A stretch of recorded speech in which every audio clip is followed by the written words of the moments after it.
Now in the last video I got most of the paneling done, but I still had these triangles in the front left, so it was time to take care of that. And yet again I use epoxy with a high density filler to fill the screw holes and the gaps between the plywood. Now I could have cut the plywood with a lot of effort perfectly so there's no gap at all, but that would have taken forever and most likely I would have wasted a couple pieces before I would have gotten all the angles just right. So my goal by filling the gaps with epoxy is not necessarily to add strength, even though it does that too. It is more to be time and material efficient and to create a smooth surface without any sharp edges. And once the epoxy was cured, it was time to hit the entire paneling with the sander, which was super boring and time consuming, but it had to be done.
Now I built this cover for this hatch here off camera because there's really nothing too special about it. It's a simple basic wooden frame covered with plywood. Most difficult part about it was probably this angle here, and it follows the shape of the roof, but that's about it. I had to pay a little bit more attention to the upper edge here because I plan on using a stainless steel piano hinge and I needed to beef things up a little bit for the screws. Yeah, so the next step now is using epoxy and seal up those edges really well.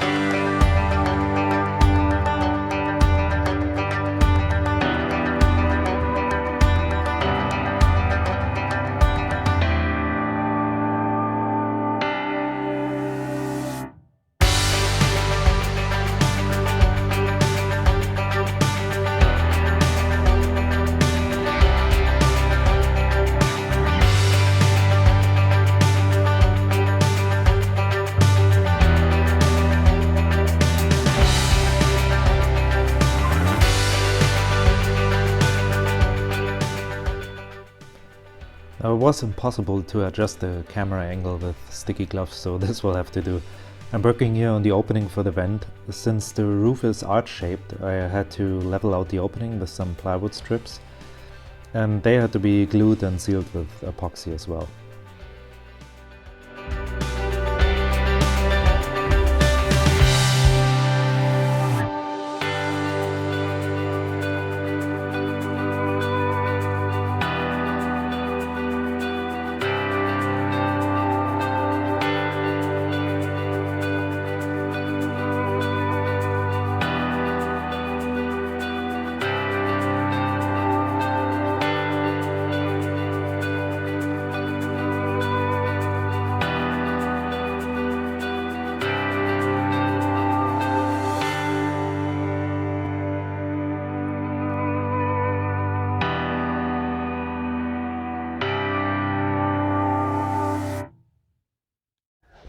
Now at this point I need to start thinking about how I can access the hatch up here, and of course I need some sort of steps or a ladder.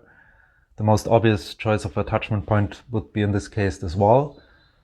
The easiest would be to literally screw on some steps here. The problem with that is I plan on having a seat here, and if I have a step that is about 4 inches deep, which is what I want to have a safe stand, that would be quite intrusive to the space. So I was thinking maybe there's a way to incorporate the steps in the wall rather than just having them sitting on the wall. That way I would save some space and would look pretty cool too. Probably not the easiest way to do it, but let's see what I can do here. Well, the first thing I did was to use some scrap marine grade plywood to glue up some material for the steps. A little pinch of salt helps to keep the pieces aligned while clamping them up, and I really used next to nothing here. It doesn't need much to keep the pieces from sliding. I plan on having 5 steps, so I try to prepare them all in one go. Now those steps will have to sit on something, and I just used the space between the studs to frame them in. And since I seem to enjoy to make my life really difficult, I decided to use a 5-inch hole saw to give the opening a rounded corner on the upper edge. What exactly I mean by that will become more clear in a minute.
With all the insulation now in place, I went ahead and cut some plywood to cover this wall. With this panel in place, I will have some backing for later when I slide the steps in. Because of my decision to round over some of the corners, I was left now with a hollow space that I don't want, and to fill the space I used my scroll saw to cut some mini arches.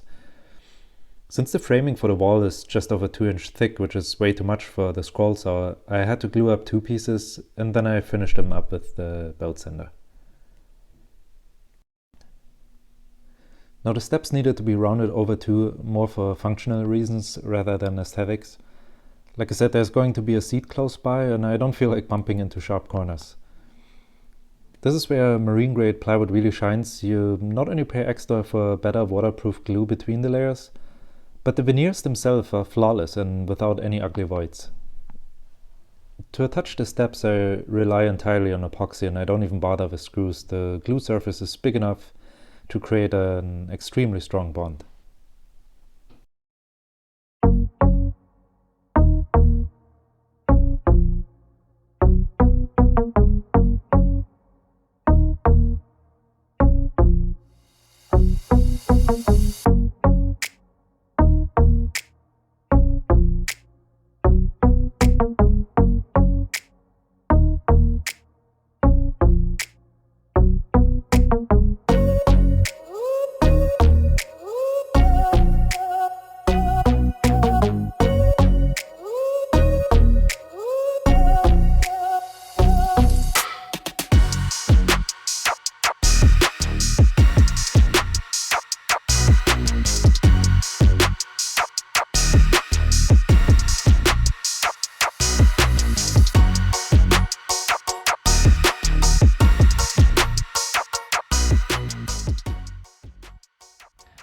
Now this may not look like a lot of work, but it actually kept me busy for almost 2 weeks. I'm pretty happy with it. I'm calling it a success, and I have lots of ideas for the future. I have still a lot of epoxy work to do here, but some grip tape here on the surface would be probably a smart idea. I was thinking about an aluminum edge right here, but that's all for the future, and I might change my mind 5 times by the time I get there. So yeah, I guess the last thing I'm gonna show you guys is, let's call it a proof of concept, and yeah. Thanks for tuning in, and I will see you in the next video.